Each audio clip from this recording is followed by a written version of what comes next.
집안에 우환이 있어요? 없으시죠? 우리 앞뒤로 인사하겠습니다. 하나님이 함께 하십니다. 네, 학생들은 시험 보느라고 고생했고 목이 메이네요. 여러분들 시험 공부한 거에 목이 메이는데 직장인들은 또 열심히 또 삶의 터전에서 싸우다 오셨는데 오늘 예배를 통해서 여러분들이 하나님의 위로를 받으셨으면 좋겠고 또 하나님이 여러분과 함께 하시다라는 것을 기억하고 간직하고 다시 한번 세상 가운데로 나왔으면 좋겠습니다. 지난주부터 이제 예배에 대해서 지금 설교를 하고 있는데요.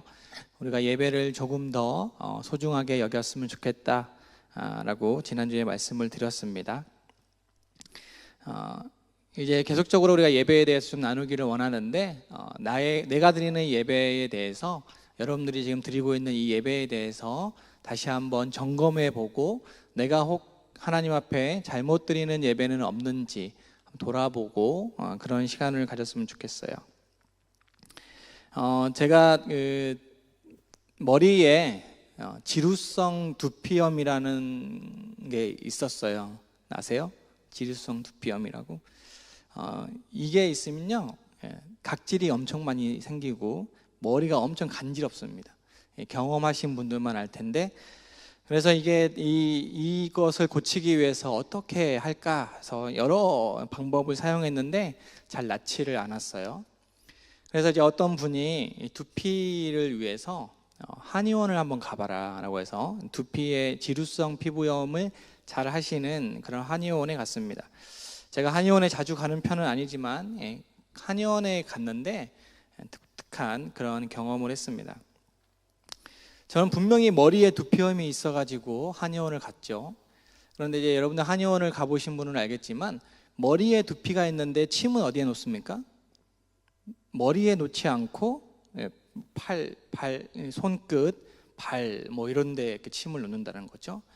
나는 분명히 머리가 안 좋아서 머리에 각질이 생겨서 머리를 치료하기 위해서 갔는데 이거 한의사 방법은 다른 곳에 침을 놓는 걸 보고 참 독특하다. 왜 그렇게 할까? 이제는 두피 말고 다른 부분에 문제가 있어서 허리에 문제가 있어서 허리를 고치러 한의원을 갔더니 물론 허리에 침을 놓지만 허리 말고도 놓는 게 있어요. 무릎이랑 발끝에 엄청나게 많은 침을 놓는 걸 볼 수가 있어요. 그런데 이제 두피와 관련된 문제 때문에 병원을 갔는데 두피에 대해서는 전혀 물어보지 않고 그동안 음식을 무엇을 먹었는지, 잠은 얼마나 잤는지, 그동안의 습관들은 어떤지에 대해서 많이 물어보는 것을 볼 수가 있습니다. 그래서 참 그걸 통해서 느꼈던 점은 두피가 아닌 다른 곳에서 다른 방법으로 방법을 찾는 그런 이 방법이 참 독특하다라는 생각을 했는데 이게 이제 우리의 영적인 삶의 신앙의 문제에서도 이게 적용된다라고 생각이 됐어요. 저와 여러분은 누구나 크고 작은 문제를 안고 살아가죠. 여러분 지금 현재 앉아 계신 여러분들 한 사람 한 사람 중에서 삶의 문제가 없으신 분이 있나요? 나는 아무런 문제가 없다. 그래서 나는 하나님 앞에 기도할 것도 없고 간구할 것도 없고 굳이 상담할 것도 없고 그러신 분 있어요? 없다라는 거예요. 아무리 행복해 보이는 사람도 그 사람의 상황과 환경을 들여다보면 아무리 다 가진 사람이라 할지라도 한 가지 이상의 문제는 꼭 가지고 있다라는 겁니다. 그런데 사실 문제를 가지고 있는 것이 문제가 아니라 그 문제를 해결할 수 있는 방법이 딱히 우리 삶 가운데 없다라는 게 더 큰 문제죠. 나는 문제가 있는데 이 문제를 해결하고 싶은데 이 문제를 어떻게 하면 해결할 수 있을까에 대한 열쇠가 내 삶에 없다라는 겁니다. 그래서 이렇게도 해보고요, 저렇게도 해보고 이것저것 헤매다가 결국에는 방법을 찾지 못하고 그냥 주저앉고 마는 그런 삶이 참 많이 있다는 걸 볼 수가 있어요. 제가 오늘 말씀드리려고 하는 것은 우리의 삶에 문제가 있을 때에 우리의 삶에 다양한 삶의 문제가 발생했을 때 그 문제를 해결할 수 있는 방법이 있다라는 거예요. 그게 바로 하나님이시라는 겁니다. 내 삶에 많은 문제가 있는데 그 문제를 해결할 수 있는 근원적인 열쇠가 바로 하나님께 있다라는 거예요. 그런데 우리는 하나님께 있다라는 그 문제의 해결을 머릿속으로는 알고 있지만 쉽게 그 문제의 해답을 향해서 가지 않는 우리의 모습을 볼 수가 있습니다. 그래서 내 스스로 그 문제를 해결하려고 하다 보니까 지치고 힘들고 하루하루의 삶이 너무나 어렵습니다. 오늘 말씀해 보면은요, 한 가지 문제가 있는 한 여인이 나옵니다. 사마리아 여인이라고 하는 여인인데요, 이 여인의 이야기를 여러분들이 잘 아실 거예요. 예수님이 어느 날 길을 가시다가 사마리아라고 하는 사마리아 땅에 수가라고 하는 동네에 들어가게 됩니다. 이 사마리아라고 하는 땅은 유대인인 예수님이 함부로 들어갔다 왔다 할 수 없는 그런 곳이에요. 왜냐하면 유대인과 사마리아의 관계가 너무나 안 좋기 때문이에요. 그래서 서로 상종하지 않는 사람들이에요. 서로 말도 걸지 않고요. 그런 땅입니다. 그런데 예수님이 어느 날 다른 길로 늘 가셨는데 이날은 왠지 사마리아 땅으로 들어가세요. 그 이유가 있습니다. 그곳에 한 여인을 만나기 위해서요. 이 여인이 아니면 절대로 이 예수님은 이곳으로 들어가지 않으실 분인데 이 여인 한 사람을 만나기 위해서 들어갑니다.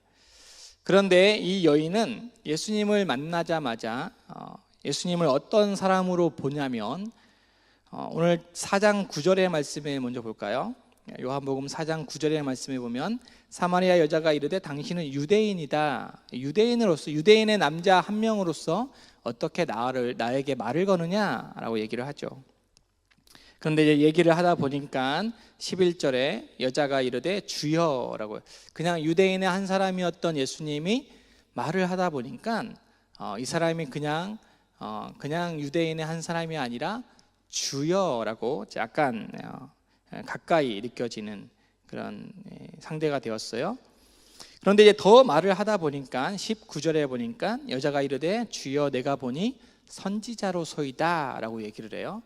예수님과 대화를 하다 보니까 예수님에 대한 그런 태도가 조금씩 변화되면서 처음에는 유대인이었다가 그 다음에는 주였다가 이제는 선지자로 바뀌게 돼요.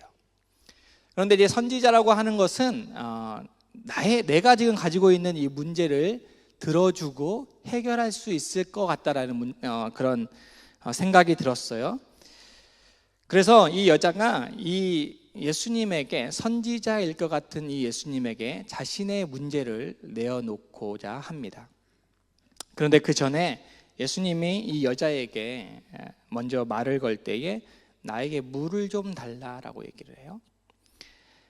그런데 예수님이 이 여인이 이 물을 달라고 하는 이 사람에게, 유대인으로서 어떻게 나에게 물을 달라고 하느냐 얘기할 때에 예수님이 만일 내가 누구냐면, 만일 너에게 물을 달라고 하는 이가 누군 줄 알았다면 내가 그에게 구하였을 것이다, 생수를 너에게 줄 것이다 라고 얘기를 합니다.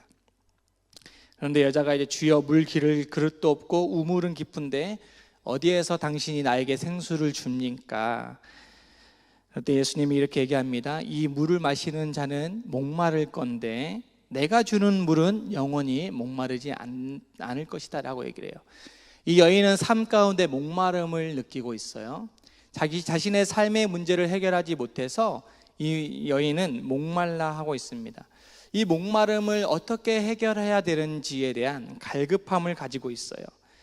내 삶의 문제를 이렇게 하면 해결될까, 저렇게 하면 해결될까, 여러 가지 방법으로 내 문제를 해결하고 싶었지만 그 문제를 통해서 내 목마름을 해결할 수가 없었다라는 겁니다. 이때 예수님께서 이렇게 말씀하십니다. 내 남편을 불러오라. 그런데 여자가 깜짝 놀랐죠. 그러면서 이렇게 얘기합니다. 나는 남편이 없습니다 라고 얘기를 해요. 왜냐하면 이 여인에게는 남편이 이미 5이 있었지만 지금 있는 남편도 이 여자를 버렸기 때문에요, 결국에는 이 여자는 남편이 없는 거예요. 이거는 뭐냐면 사회적으로 상당히 이 여인이 부정한 여인이라는 거예요. 자신의 이 부정함을 해결할 수 있는 방법을 찾고 있었던 여자라는 거예요. 그래서 그런 이 자신의 부정함을 어떻게 해결할까, 그 목마름을 어떻게 해결할까 고민했던 이 여자가 오늘 바로 예수님을 만난 겁니다. 그런데 이 여자가 예수님을 선지자로 인식한 이후에 바로 첫 번째 질문이 뭐냐면 예배에 대한 질문이에요. 20절의 말씀을 한번 읽어볼까요? 4장 20절 시작. 우리 조상들은 이 산에서 예배하였는데 당신들의 말은 예배할 곳이 예루살렘에 있다 하더이다 라고 얘기를 해요. 이 여인은 자신이 해결하지 못하는 이 문제를 해결하기 위해서 이 여인이 지금 생각하고 있는 유일한 해결책이 있는데 그게 바로 하나님 앞에 예배하는 거였다라는 거예요. 그런데 사마리아 여인은요, 사마리아 사람들은 예루살렘, 그 당시에 성전이 있는 예루살렘에 가지를 못했어요. 왜요? 사마리아 사람들은 유대인들이 부정하다라고 생각했기 때문에 감히 예루살렘에 가서 예배드리지 못하고 자신만의 예배처를 만들었어요. 이 산, 그리심산이라고 하는 이 산에서 예배를 드리는데 이 부정한 여인은 거기마저도 가지를 못하는 거예요. 내 문제를 하나님 앞에 가져가고 싶은데 그곳에도 그리심산에서마저도 자신의 문제를 가지고 가지 못하고 내가 예배를 드림으로 인해서 내 문제를 해결하고 싶은데 그것을 해결하지 못하는 그 갈급함이, 예배에 대한 갈급함이 있다라는 겁니다. 자신이 가지고 있는 문제를 조금이나마 해결할 수 있는 문제의 해결의 그 통로가 바로 예배에 있다라는 것을 이 사람은 확신하고 있어요. 그래서 이 여인은 부정한 여인은 예배로 나오지 못하는데, 제사로 나가지 못하는데 자신의 문제를 해결하기 위해서 나를 좀 예배로 인도해 달라고 지금 예수님에게 부탁하는 겁니다. 근데 예수님이 이렇게 말씀하세요. 여자여, 내 말을 믿으라. 이 산에서도 말고 예루살렘에서도 말고 너희가 아버지께 예배할 때가 이르는데 너희가 알지 못하는 것을 예배하고 우리가 아는 것을 예배하노니 구원이 유대인에게서 납니다 라고 얘기를 해요. 장소가 중요하다라고 얘기하지 않으세요? 이 그리심산에서 예배하는 게 중요한 게 아니라 저기 예루살렘에 가서 예배하는 것이 중요한 게 아니라 예배하는 너의 마음이 어떠하냐가 더 중요하다라는 거예요. 여러분이 지금 이 가운데서 예배를 하고 있는 이 자체가 중요한 게 아니라 이곳에서 예배를 드리고 있는 여러분의 마음, 여러분의 상태가 어떠냐가 더 중요하다라고 지금 말씀하고 있습니다. 그러면서 유명한 말씀을 하시는데 24절, 하나님은 영이시니 예배하는 자가 영과 진리로 예배할지니라 라고 말씀하고 있어요. 하나님은 영이십니다. 어느 장소가 중요한 건 아니에요. 그 장소에 매여 계신 분이 아닙니다. 이렇게 얘기한다고 해서 그러면 예배 교회 나오지 아니하고 그냥 나 혼자 예배 드려도 되겠다라고 생각할지 모르겠지만 그건 다른 차원의 문제이고요. 우리가 지금 함께 이렇게 예배를 드리는 이 장소, 이 시간이 중요한 게 아니라 이곳에서 여러분들이 지금 어떠한 마음으로 하나님 앞에 예배를 드리고 있는가, 영과 진리로 예배를 하고 있는가를 한번 돌아봐야 된다는 겁니다. 영이라고 하는 것은 성령이에요. 진리라고 하는 것은 진리의 성령의 영이신 진리의 영이신 성령께서 주시는, 여기서 이제 영과 진리라고 되어 있지만 원래 제대로 해석한다면 영 곧 진리로 예배할지니라 라고 얘기를 해야 돼요. 그러니까 우리가 성령 안에서 예배를 하고 있는가, 성령으로 예배를 해야 된다라고 지금 말씀하고 있는 겁니다. 우리가 지금 예배에 대해서 말씀을 나누고 있는데요, 이 예배라는 단어에 대해서 우리가 좀 살펴보기를 원합니다. 여러분, 예배라는 이 말의 의미가 뭘까요? 혹시 알고 있는 사람 있나요? 우리가 지금 예배를 드리고 있는데 예배가 의미하고 있는 이 말의 의미가 뭐예요?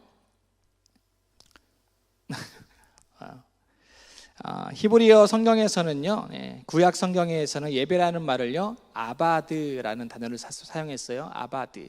근데 이 말의 의미가 이제 봉사 또는 섬김이라는 의미를 가지고 있습니다.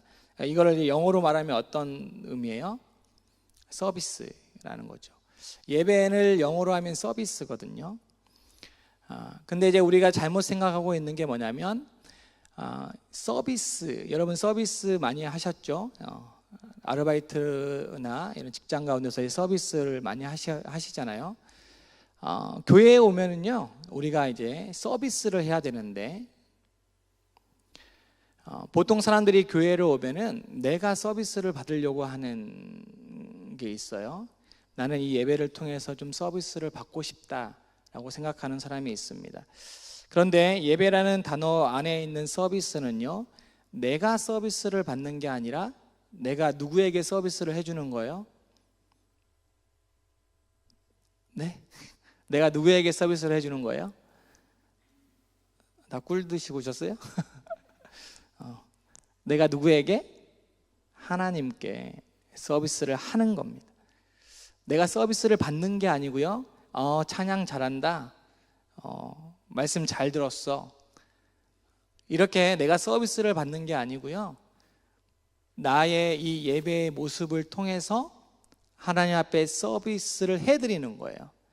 오늘 예배는 동사다라고 얘기했을 때 보통 사람들이 예배를 본다라고 얘기를 해요. 특히 이제 어르신들이 더 많이 얘기해요. 오늘 뭐 예배 보러 왔어. 그분들의 표현은 이제 너무나 이제 습관화돼서 고칠 수가 없습니다.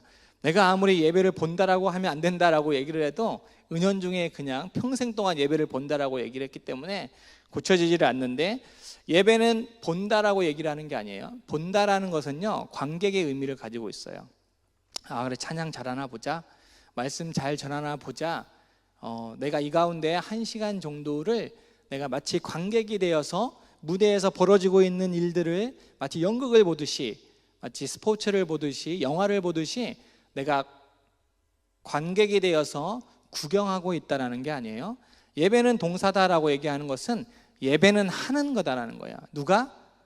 찬양단만, 설교자만 하는 게 아니라 여기에 모여있는 모든 사람들이 예배를 한 주체가 된다라는 거예요. 그래서 제가 사실 예배는 동사다라고 제목을 적은 다음에 살짝 고민했어요. 능동형 동사라고 해야 되나? 동사에는 이제 수동태가 있고 능동태가 있으니까 능동형이라고 해야 되나라고 고민을 했는데, 여기서 말하는 동사라는 건 능동형이라는 거예요. 내가 적극적으로 하나님을 서비스하는 시간, 내가 적극적으로 하나님을 높여드리는 시간, 내가 적극적으로 내 마음과 내 행동을 통해서 하나님을 높여드리는 시간이 바로 서비스, 예배의 시간이라는 거예요. 신약 성경에서는요, 프로스키네오라는 헬라어를 사용해서 이 예배를 설명하고 있어요. 이 단어의 뜻은 종이 주인에게 존경의 의미로 머리를 숙이며 발에 입을 맞추는 행위를 말합니다. 여기서 말하는 종은 누구겠어요? 예배드리는 저와 여러분들이겠죠? 주인은 누구일까요? 하나님이시겠죠. 종인 우리가 하나님 앞에 존경의 의미로 머리를 숙이고 그 발 앞에 입을 맞추는 행위가 바로 예배라는 겁니다. 그래서 이런 의미로 예배를 또 다른 영어로 표현하면 뭐라고 해요? 월십이라고 하죠. 존경과 존귀를 받을 만한 가치 있는 존재를 가리켜서 월십이라고 하는데, 그래서 이제 이 영어의 단어로 예배를 다시 한번 정의를 하자면 이렇습니다. 하나님께 최상의 가치를 돌려드리는 행위라는 거예요. 자, 한번 따라 해볼까요? 하나님께, 두 사람 따라 했는데 우리 전체가 한번 따라 보겠습니다. 하나님께 최상의 가치를 돌려드리는 행위, 이게 바로 예배라는 겁니다. 여러분은 지금 저와 여러분이 함께 하나님께 여러분이 가지고 있는 최상의 가치를 가지고, 최선의 방법을 가지고 하나님 앞에 최상의 가치를 돌려드리고 있다라는 거예요. 예배가 궁극적으로 의미하는 1차적인 의미가 인간인 우리가 가치 있는 존재가 되는 게 아니라는 거예요. 내 자신이 가치 있는 존재가 되는 순간이 아니라 누가 가치 있는 존재가 되는 순간이에요? 하나님이 가치 있는, 하나님이 드러나는 그런 시간이 바로 예배라는 거예요. 모든 가치를 하나님께 돌려드리고 하나님만 드러나는 시간, 이 시간이 바로 우리의 지금 드려지는 우리의 예배입니다. 그런데 우리의 예배를 살펴보면요, 우리가 너무 많이 드러나는 것을 볼 수가 있어요. 내 자신이 예배 가운데 너무 많이 드러나는 것을 볼 수가 있습니다. 찬양하는 고백이 순전하게 하나님 앞에 고백되어져야 되는데 그 찬양하는 자인 내가 더 드러나게 되는 것을 볼 수가 있어요. 저 찬양 좋다. 찬양 나에게 위로가 됐어. 저 찬양을 통해서 내가 감동받았어. 이게 먼저라는 거예요. 그 찬양을 통해서 하나님을 높여드리는 게 아니라 내가 좀 먼저 위로를 받고 내가 먼저 격려를 받기를 원하는 그런 예배가 지금 우리가 드리는 예배가 아닌가 돌아봐야 된다는 겁니다. 설교자도 마찬가지예요. 설교하는 사람이 내가 설교를 이렇게 함으로 많은 사람들이 은혜를 받겠지, 내가 좀 드러나야지, 내가 좀 더 멋있는 말을 해야지 라고 하는 게 온전한 예배가 아니고, 내 자신은 낮아지고 제가 전하는 말씀을 통해서 하나님의 말씀만 남는 것, 하나님만 드러나게 되는 것이 온전한 우리의 예배라는 겁니다. 하나님이 드러나게 되면, 하나님이 드러나는 예배가 되면 그 하나님이 예배하는 우리를 2차적으로 만나 주신다라는 거예요. 그 결과가 바로 하나님의 영광을 받으심으로 말미암아 우리를 위로하시고 우리를 인도하시고 우리에게 복을 내리신다는 겁니다. 그러면 그 복을 가지고, 그 감격을 가지고, 그 위로함을 가지고 또 한 주간의 삶을 살아가게 돼요. 그리고 또 그 감격으로 살다가 또다시 예배의 자리로 나오게 되는 겁니다. 그래서 예배는 단순히 주일에 1시간 이렇게 예배를 드리고 마쳐지는 게 아니라 이 예배를 시작으로 해서 여러분이 예배의 삶 가운데 예배가 계속적으로 진행되어지는 겁니다. 주일마다 우리가 함께 드리는 예배는 삶의 예배의 결과예요. 일주일간에 여러분들이 하나님 앞에서 살았던 그 모습의 결과물이 오늘이고요. 그리고 오늘 예배를 통해서 다시 한번 새롭게 한 주간의 삶을 하나님 앞에서 살아가겠노라고 다짐하는 삶의 시작이라는 겁니다. 예배 한 번만으로 여러분들이 하나님 앞에서 모든 걸 다 했다라고, 할 도리를 다 했다라고 여겨서는 안 됩니다. 그것은 바로 의무적으로 종교 생활을 하는 거예요. 여러분들이 종교 생활을 하지 아니하고 하나님 앞에서 신앙 생활을 하기를 원하는데, 하나님은 저와 여러분이 이 예배의 시간을 시작으로 해서 다시 한번 예배 자리로 나올 때까지 저와 여러분과 함께 교제하기를 원하십니다. 하나님은 저와 여러분과 사귐을 갖기를 원하세요.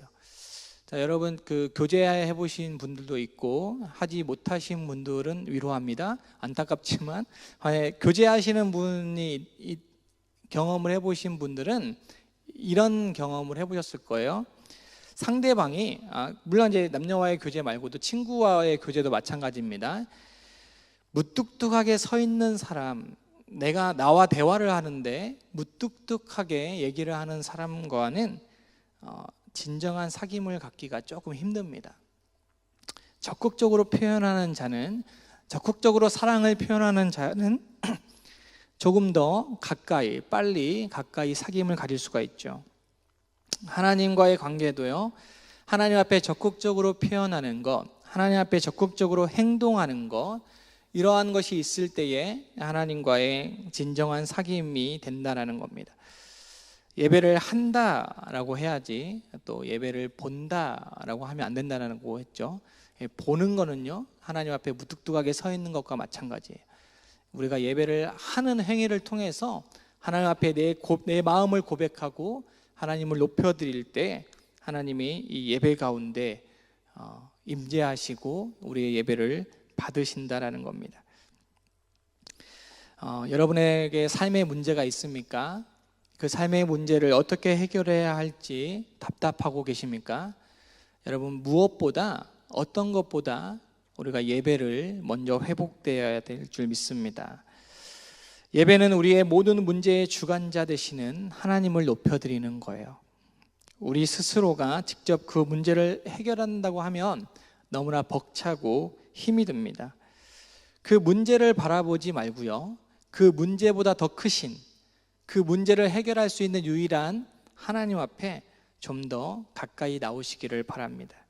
그리고 하나님께 참되게 예배하는 자가 되기를 힘쓰십시오. 오늘 말씀에 보면 하나님은 하나님께 예배하는 자들을 찾으신다라고 말씀하고 있어요. 저와 여러분이 하나님 앞에 예배하는 자로 온전하게 서기를 하나님은 기다리고 계시고 여러분이 그런 예배자가 되기를 기대하고 계십니다.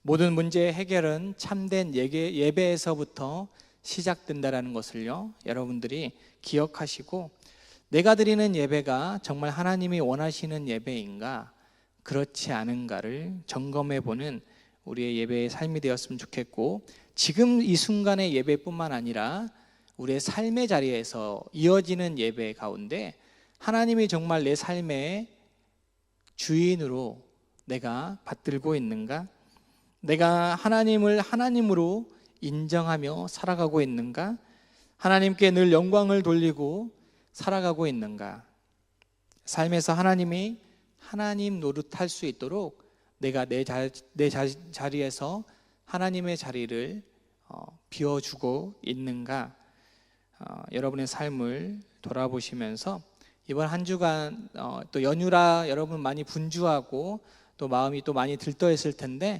여러분의 삶 가운데 삶의 자리에서 하나님의 자리를 조금 더 많이 내어주시기를 바라고, 하나님이 하나님 되심을, 여러분의 삶 가운데 하나님이 하나님 되심을 여러분의 삶의 행위를 통해서 하나님 앞에 고백하는 저와 여러분의 삶이 되길 바랍니다. 이 시간에는 기도 제목을 좀 적고 싶은데요, 여러분들이 1월 달에 한번 기도 제목을 적었고요, 3월 달에 기도 제목을 적었고요, 이제 5월 달에 기도 제목을 적어야 되는데 이제 오늘이 4월 마지막 날이기 때문에 오늘 기도 제목을 적습니다. 기도 제목을 여러분이 잘 적어주시면요, 제가 그 기도 제목을 가지고 매일 기도하겠습니다. 거기 보면 이제 6월 24일까지 여러분이 적어주신 기도 제목을 가지고 기도할 텐데, 혹시 저를 잘 모르시는 분들은 자신의 소개를 좀 적어주시기를 바래요. 내가 이러한 사람이고 이런 삶을 살고 있다라고 좀 적어주시면 제가 기도할 때에 여러분의 삶을 좀 더 면밀히 알 수 있기 때문에 기도할 때 좀 도움이 될 것 같습니다. 여러분 기도 제목을 적어주세요. 적어주시면 기도하겠습니다. 적지 않으시는 분들이 많더라고요. 적어주시길 바랍니다. 예배하는 한 공동체로서 제가 같은 마음을 가지고 기도를 하기 원하니까요, 여러분의 기도 제목을 꼭 적어주시고, 그리고 또 옆에 여러분 공동체를 위한 기도 제목이 있습니다. 우리 공동체를 위해서 2달간 여러분들이 좀 기도해 주시기를 바라요. 우리 공동체가 하나님 앞에서 하나 되길 원하고 또 하나님이 기뻐하시는 공동체를 위해서 여러분이 기도해 주시기 바랍니다. 음악을 좀 틀어주시고요, 잠깐 기도 제목을 적는 시간을 갖겠습니다.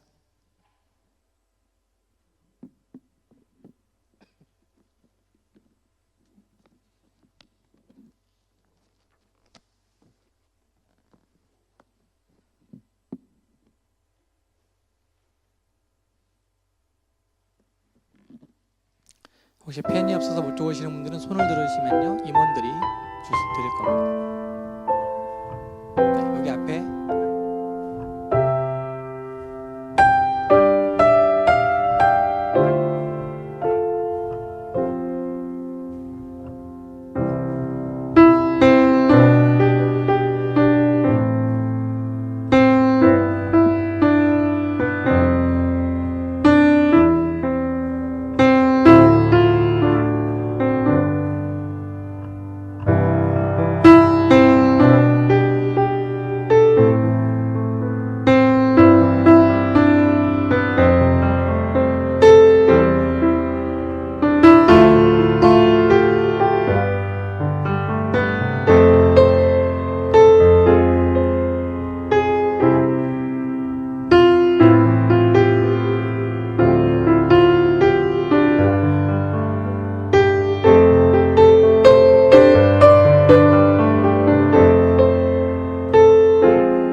있었던 그런 마음을 그대로 하나님 앞에 올려드리기를 바랍니다. 하나님, 내가 하나님 앞에 이러한 기도 제목을 가지고 주님 앞에 나아가는데